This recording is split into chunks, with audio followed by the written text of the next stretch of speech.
My name is Jason Protass. I'm a PhD candidate at Stanford in the Center for Buddhist Studies. This year, 2013-2014, I'm a Fulbright Fellow at Academia Sinica, the Institute for Chinese Literature and Philosophy.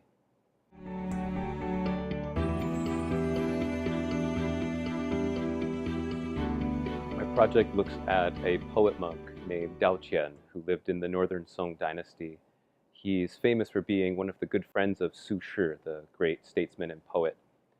Daoqian is a very mainstream kind of Buddhist monk. He studied with a lot of masters. He was the abbot of a medium-sized temple. But he's unique because we have a tremendous amount of his poetry that survives.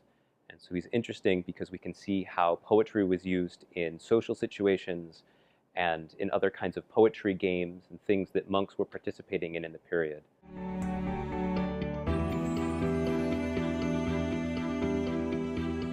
So far, I've looked through, he has about 400 poems, and I've translated about 150 of them, together with his correspondence poems back and forth to him. And with that information, I've reconstructed most of his life, figured out where he lived when, who he was with, what he was doing, and started to then break his life into segments. And I could understand some of the intellectual problems he was facing, given that he was both a monk and a poet.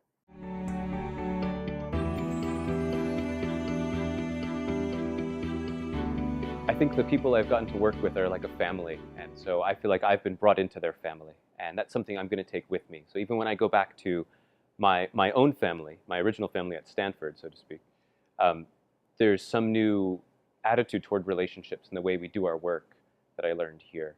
I've learned new skills while I was here, too. So I've learned certain techniques for reading manuscripts. That's something I'll take back with me.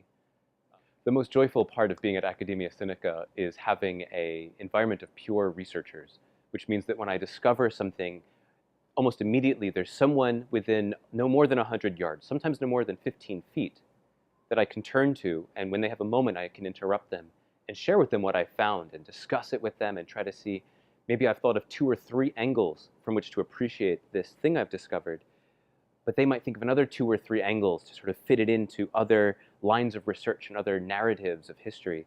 And so to have that kind of conversation always at the tips of my fingers, it feels that I found something. There's so many library resources, and I can turn around and there's so many people to talk to.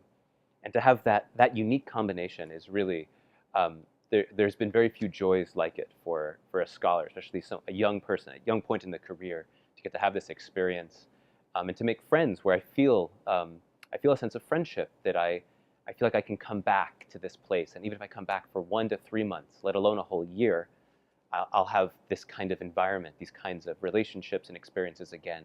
So I feel very blessed to have learned that this is a thing that exists in the world that is supported by programs like Fulbright.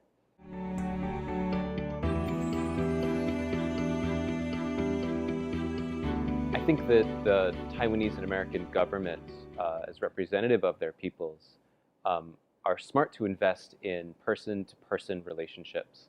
And I think that this kind of work I'm doing here has put me on a team of Taiwanese experts in various fields of poetry, Buddhist studies, history, literature, and allowed me to interact with them every day to try to solve problems that are going to go into these publications I'm making.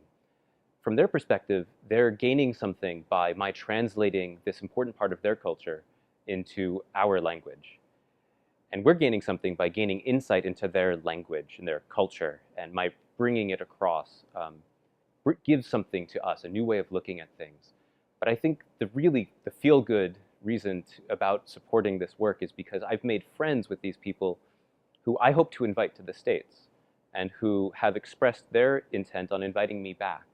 So this has created opportunities for me to continue coming here and to continue working together with people here. And so if you believe this is an important alliance, an important friendship, then I think investing in scholars who can create these person-to-person connections is a very important investment.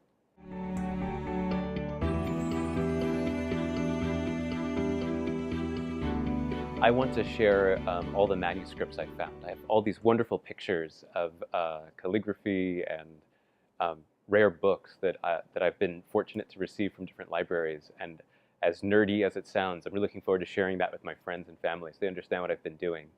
I have a lot of photographs of different things I've done here, and of course I look forward to just sharing stories about how kind people were to me when I needed it, how delicious food was when it was unexpected, kinds of stories about adventuring around when things always seem to work out in Taiwan. So those are the kinds of things I look forward to sharing.